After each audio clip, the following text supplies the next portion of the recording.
Somebody's asked me a couple times what I thought about this is an aviation thing, and I've been asked about Star Wars, and I want to cover Star Wars, so there'll be a spoilers of Star Wars coming up. Um, Somebody asked, I'll keep this real quick because it's kind of an inside baseball kind of question. They asked, did I see the de Havilland Vampire flying at the Reno air races? And what do I think about that? And somebody asked me what's advice for somebody who's exactly 25 years younger than me. Okay, I'll get to that too, because that's been asked a few times. The de Havilland Vampire is one of the very first jets ever, and it is an extremely ugly aircraft. It's far too ugly to be powered by a jet engine, which was invented by a guy named Frank Whittle. That's a whole other story. I might just get into that just a little bit because I think that's actually much more interesting than this. But they have opened up several years ago, they opened up a category at the Reno Air Races for jets, a little race for jets. And almost all of the jets are L-39s, which I've flown in and shared some videos with you guys with. The L-39 is a Czech trainer, used to train Soviet bloc pilots. It's roughly equivalent to the it's kind of a cross between the Tweety Bird, the T-37, and the T-38 Talon, which is a supersonic trainer. It's a high performance, feels like a fighter, looks like a fighter, easier to fly than a fighter, generally speaking, and much shorter range. But the L-39 category is great because they're inexpensive. You can get one for 150 grand probably, which is half the price of a brand new Cessna 172. And these things go like a bat out of hell. They'll do 400 knots plus. So at the Reno Air Races, they've been all L-39s, and I watched them, and I thought, oh man, look at these awesome L-39s. They're so beautiful looking. L-39, and then there was, I think, one other jet, and plus a de Havilland Vampire. And the de Havilland Vampire looked like somebody stuck 2 drumsticks into a tomato. It's just the most it's just so rounded and ugly and awful, and it's built in the 50s, I want to say. And so they ran the race, and I thought, oh, poor de Havilland Vampire. It's going to be so embarrassing for that guy. Good for him. Good for him. You know, taking his jet out there and racing against these real airplanes. You know, I admire people who go into something with that kind of odds stacked against them. And the Vampire cleaned their clocks. The Vampire just cleaned their clocks, just ate them alive. I couldn't believe my eyes. I was just much faster than them. So I know that's not of great interest to people, and I didn't think about it when I took the question. It surprised me, and it kind of impressed me, and it also made me a little sad. But what is interesting about this is it just led me to a thought, because I'd read an article. We're talking about very, very early British jets, and so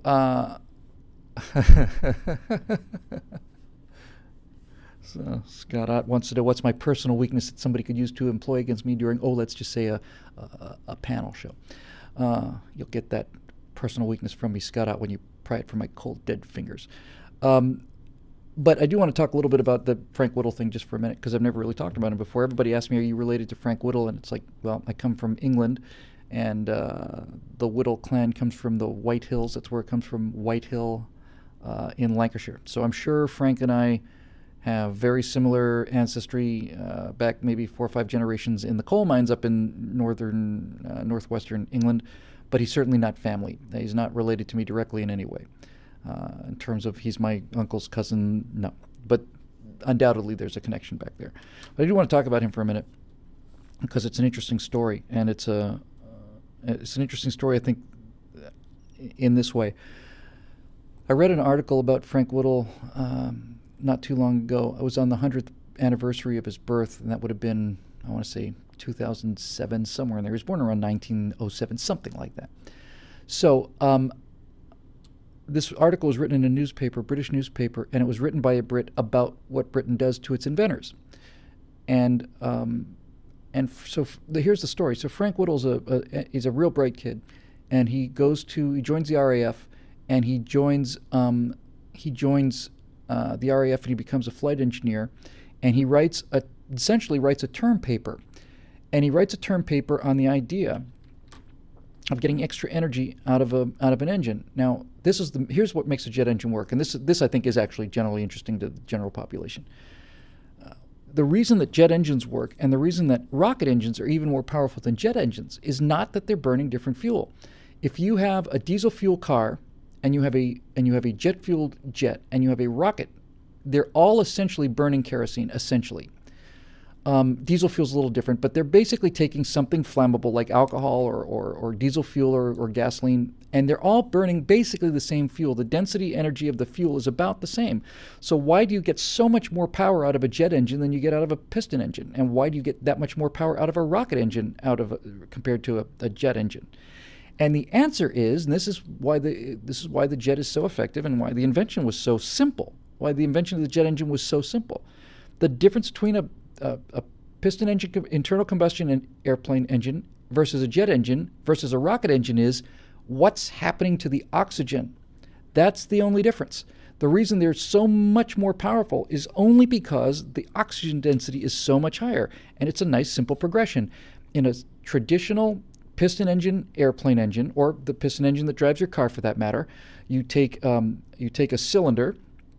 You open a valve at the top and you put in gasoline and air. It just flows in because you mix up the gasoline or you squirt it in with a fuel injection or you carburate it and it flows in with the air. And when that valve closes, the piston comes up and it compresses the air, and then the spark fires and fires the piston down, and it gives you the energy that you can extract from that fuel given the amount of oxygen that is in ambient air pressure. Right? Now, that means that as the airplane goes higher and higher and higher into the sky, the air gets thinner and thinner and thinner up there. And so in what's called normally aspirated engine, in a regular engine, first of all, you can only fly so high because the ceiling of the airplane is limited by its power plant. And the power plant is limited by how much air there is, how much oxygen there is in the cylinder. As you get higher and higher and higher in a normal airplane engine, the power goes down. You can run the thing at full throttle at 8,000 feet and get 60% power, and you run full throttle at 12,000 feet, you're probably getting 30 or 40% power because there's not enough air anymore. As a stopgap measure, well before World War II, they'd invented something called a turbocharger or a supercharger, and they both do the same thing. Best way to think about a supercharger is to think of somebody holding a blow dryer over that valve. And so if you imagine a guy going whoo with a blow dryer, because a blow dryer is just a turbine, it's just moving air over that intake valve, instead of weak ambient air pressure coming in, he's pressurizing the cylinder. He's pressurizing the air in that cylinder. The difference between a supercharger and a turbocharger, by the way, is a turbocharger is driven by an exhaust gas turbine. So as the exhaust gas comes out, it's driving the turbine, and the turbine is also charging it on the front end. So as the hot gas goes out the back, the turbocharger charges the clean cold air coming into the cylinder, but it's still a mechanical combustion engine. A supercharger is run mechanically. There's a gear that's driving it rather than a turbine. That's the only difference between the two. But basically, the stopgap position was to say, well, if power's falling off as we get higher because the air gets thinner, we'll pressurize the air by pumping it. We'll just compress it a little bit, and we'll pump it into the cylinder. And then that way, you can get a little extra power at sea level. But the main thing that a turbocharger does is it allows you to keep full power all the way up to 25,000, 30,000 feet in some cases. And it was a compromise, but it's a bad compromise because, first of all, a internal combustion engine is nothing. I think the Wright Cyclone engine had 28 cylinders. The last big piston engine was a Wright Cyclone engine, and I think it had 28 cylinders. So 28 pieces of steel that are doing this up and down inside 28 pistons, and there's 28 valves. There's 2 valves, probably 4 valves on each cylinder, so there's 28 of those times 2 or 4 that have to go up and down in perfect action. All the cams, there's 28 of those that have to spin, and all this stuff has to be lubricated, and all has to be jointed, and all has to be matched, and all has to work. And it all has to function at several hundred RPMs, and these things are doing these things thousands of times a minute. And then on top of all of that, the energy that you're creating when that fires a spark and the spark pushes that exploding gas and drives that piston back, well, that piston boat goes back a short distance, and then it has to stop and turn around and come back again. And you lose energy when that thing gets to the crankshaft and then comes back again. So it's doing this. So this back and forth thing is driving a wheel, but it's not efficiently driving a wheel. And when the cylinder is coming back up before it gets lit again, it's got all that friction against the cylinder wall. It's not generating any power. It's compressing air as it comes up, and that's not only not generating power, that's pushing against the engine, basically. And then 4-cylinder engine, and I'm getting a little complex, but here. So a 4-cylinder engine is not like bang, shoom, bang, shoom, bang, shoom. That's a 2-stroke engine. A 4-stroke engine, I said 4-cylinder, meant to say 4-cycle, 4-stroke engine. 4-stroke engine does this. It goes bang, fires, compresses out, drives the bad air out, doesn't fire. So this is all dead energy. This is all just friction and compression that you have to pay for. Then it comes out and it sucks the new air in, and that valve closes, and then it goes and it fires bang. So it's out, in, bang. Let me try that again. Bang, exhale, inhale, bang. Not bang, bang, bang. A two-stroke engine is more efficient but a lot more likely to fail. So far so good, right? Internal combustion engine is just taking ambient air pressure and it's using the oxygen available in the air, and it's doing this incredibly inefficient, mechanically very complex, likely to fail kind of thing. And the reason you had 4 engines on a jetliner was because on a commercial airplane, the reason you had 4 engines on a B-17 or a B-24 was because they're so likely to fail that an engine failure is not at all common. My mom nearly got killed as a flight attendant for British Airways. She was flying a Stratolounger, which is basically a Stratocruiser, rather. That's Stratolounger is us. She was flying a Stratocruiser, which was basically a B-17 modified to have a pressurized passenger cabin, but the wing and the tail are straight B-17. She was a flight attendant for British Airways on one of those. She was crossing the Atlantic on Christmas Eve, and they were at their cruising altitude, which is probably mid-20s, I want to say, and they lost an engine. Okay, well, it can hold altitude on 2 engines. And then it lost a second engine, and now it's starting to descend, and they're diverting for Gander, Greenland, which was, I don't know, 5 hours away from where they were on the mid-Atlantic track. And then they were almost ready to lose the third engine, and they would have gone into the water on Christmas Eve off the coast of Greenland, which is where the Titanic went down. That water temperature is a little below freezing. Because of the salt, it's probably 31 degrees. You got about 5-10 minutes in that water. And it was going down. And the Pan Am flight turned around and came back and circled around them, and the Pan Am pilot radioed the British Air flight, BOAC at the time that my mom was on. Pan Am pilot says, "Don't worry, we're going to be with you the whole time. We're not going to leave you. We're going to stay here with you for the whole duration." And the British Airways BOAC pilot broadcast that back to the passengers, and they got down to about, I don't know, I want to say 2,000-3,000 feet, and then on 2,000-3,000 feet, they got one of them restarted, and then I think they got another one restarted, and they were able to limp back to Gander, and the whole crew, including my mom, got big citations and a lot of press and all that other stuff. So, but those engines fail because there's 28 cylinders and probably 1,000 moving parts. You know, scores of spark plugs, all has to happen at the same time. So all of this to say, along comes Frank Whittle, young guy trying to get more power for engines for fighter planes. For the Battle of Britain is still 10, 15 years in the future, but he writes a term paper, and basically he says, rather than having all this stuff going back and forth and all this other stuff, we don't need more powerful fuels. We need to get more oxygen in there.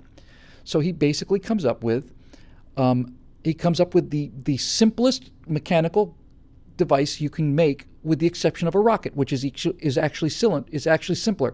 If the 28-cylinder Wright Cyclone engine had 1,000 moving parts, essentially the jet engine has one moving part. It's got one axle that goes through the center of it, and at the front of it is a series of turbine blades, and as they spin, they compress the air, and they just literally move it back an inch, and a new series of blades spins it even harder and compresses it more and compresses it more. So there's a series of 5 or 6 turbines in the front that are the compressor stages, and they take air and they compress it. And by compressing it, if you put twice the amount of air into the same space as you had before, you've got twice the oxygen, you've got twice the amount of power. And it just compresses it, compresses it, compresses it. And when you inject fuel into compressed air and light it, it's spectacular. It's spectacular what happens. It's amazing how much energy, because the limit to the energy output wasn't based on the fuel. It was based on the oxidizer, which was ambient air for most of the history of aviation prior to the jet engine. So the beautiful thing about this is, now this energy, you compress the air and everything's just one piece is turning. That's all that's happening. It's only one piece. And all this air has been compressed against the outside of the jet engine and compresses it right into this kind of center where it's really, really dense air. And then they shoot some fuel in there and light it on fire. This stuff comes blowing out. And it's constructed in such a way so that the exhaust goes straight out through the engine. And as the exhaust gases are coming out through the engine, they go through another series of turbines. And these turbines turn the compressors at the front. So the hot air coming out of the back is turning the compressors that are compressing the air at the front, and off you go.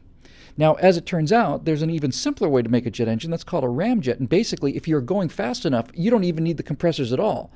You don't need the turbines on the back. If you take a bucket, basically, just take a garden pail and move it through the air fast enough, it's going to compress air at the bottom of the pail. And if you light that, it comes out the back. You can keep pushing that pail through the air faster and faster and faster. That's a ramjet.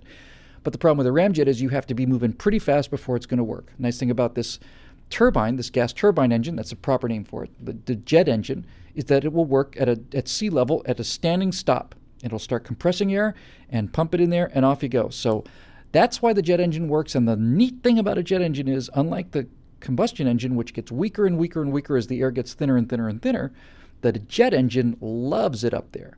Because the jet engine is compressing air, the jet engine is most efficient probably at 30,000 feet, 40,000 feet, because the air is very thin up there, but the jet engine doesn't care because it's compressing the air.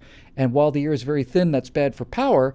The air being very thin is terrific for speed because you don't have to push the airplane through that mass of air. You get very, very thin up there. So you can go really, really fast. And the jet engine loves it up there. It's happy as it can be. It's taking air, it's compressing it, shooting it out the back. And since the air's so thin, we don't have that much drag on the airframe, and off you go, happy days. And since it's essentially one moving part, its failure rate is next to nothing. It's virtually foolproof. And they almost always give you some warning when they're ready to go, because it is literally one bearing. It's one moving part. So after, I don't know, let's see, the Boeing 707 was a 4-engine jetliner, premiered, right, I want to say about 1958. And between 1958, 68, 78, by the time we've got 20 years on this thing, by 78, certainly earlier than that, probably around 73 or 4, comes a 737. This original 737 had tiny little engines on it. I'll get to that in a second too. But once you came up with a 737, you had arrived. We are now, every airplane that flies is essentially a 737. And by that I mean it is a twin-engine commercial jetliner.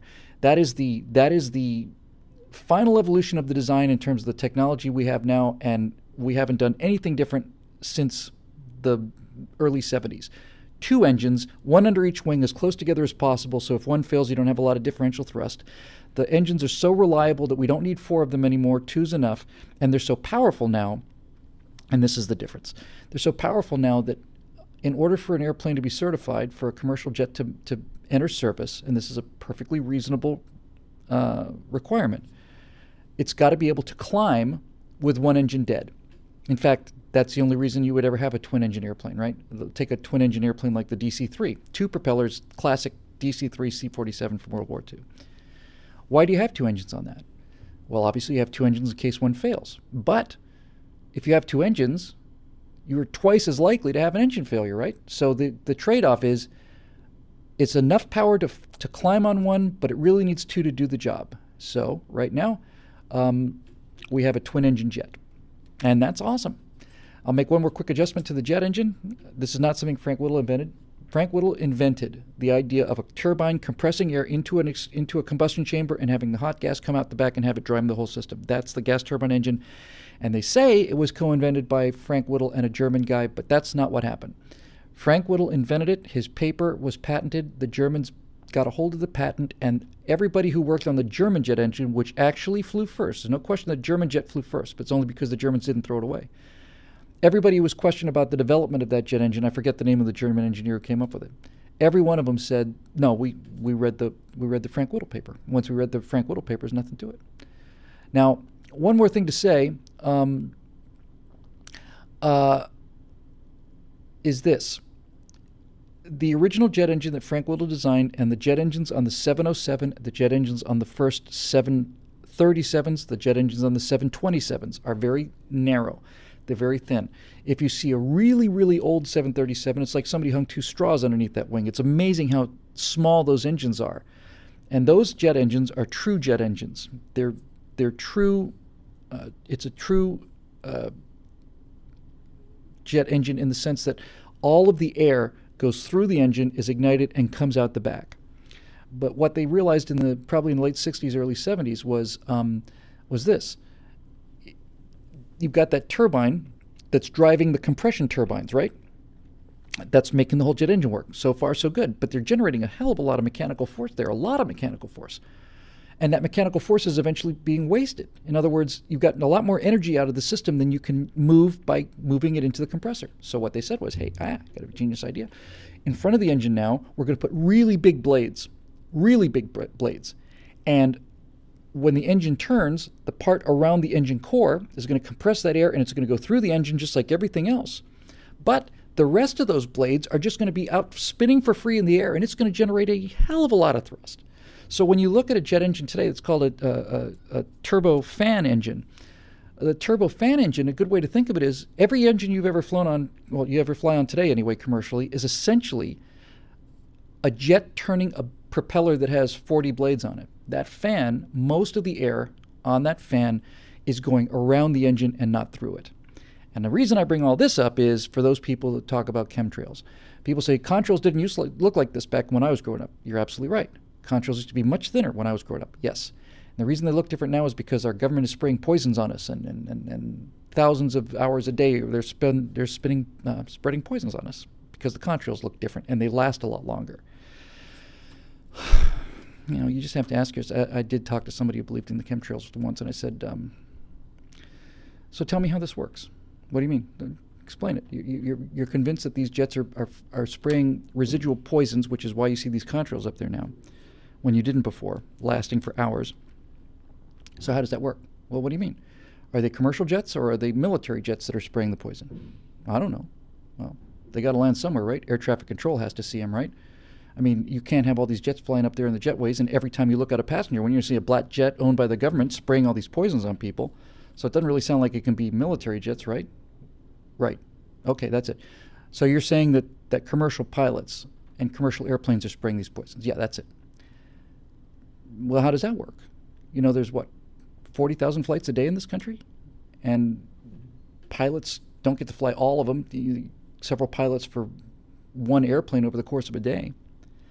So before every pilot does his mission, he walks around the airplane and he does a visual inspection. So where are these injectors located on the airplane where the pilot has to see them? He's looking into the jet engine.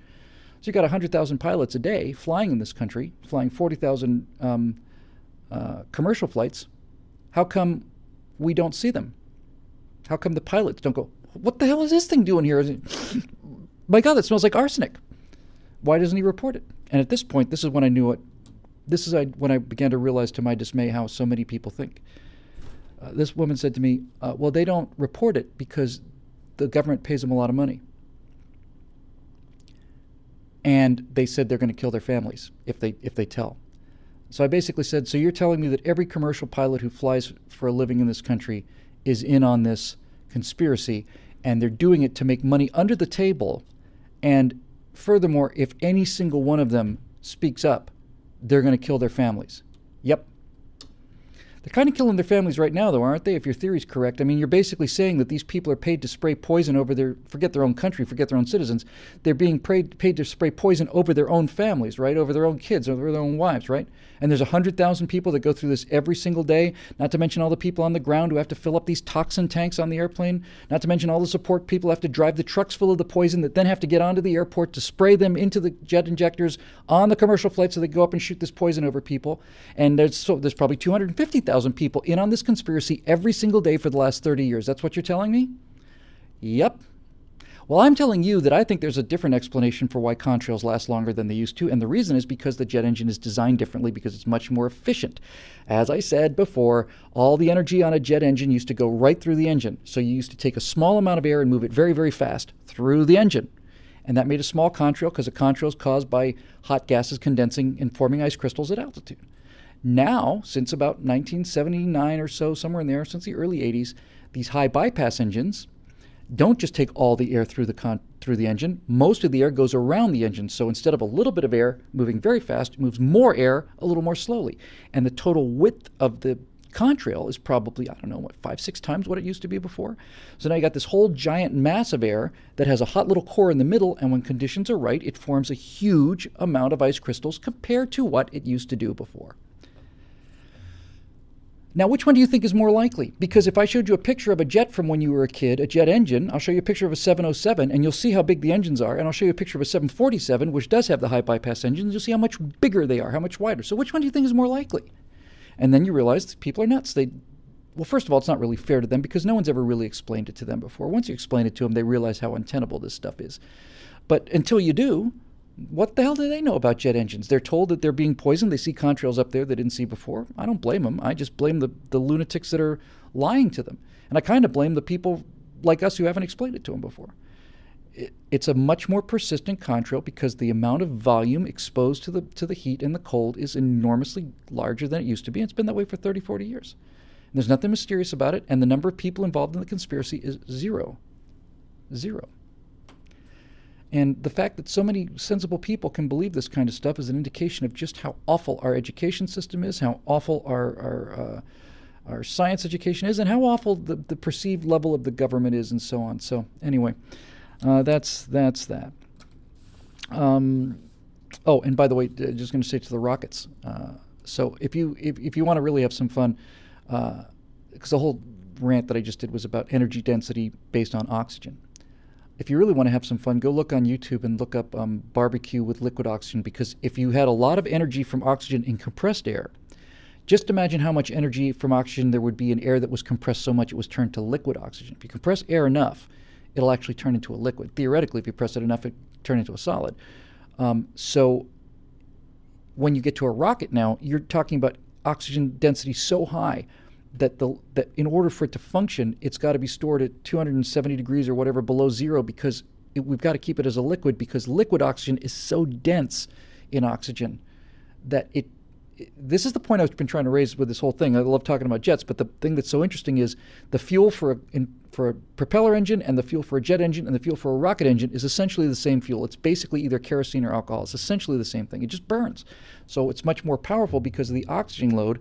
So go to YouTube and look up liquid oxygen and backyard barbecue.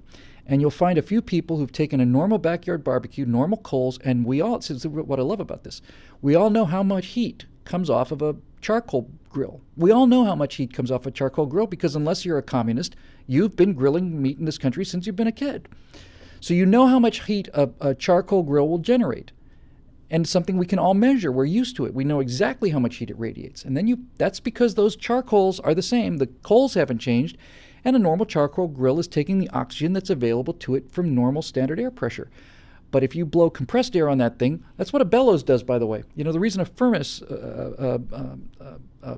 blacksmith, is able to melt iron is not because when he hits that bellows, he's blowing compressed air into the furnace. That's why that furnace can get so hot. It's only because of the compressed air.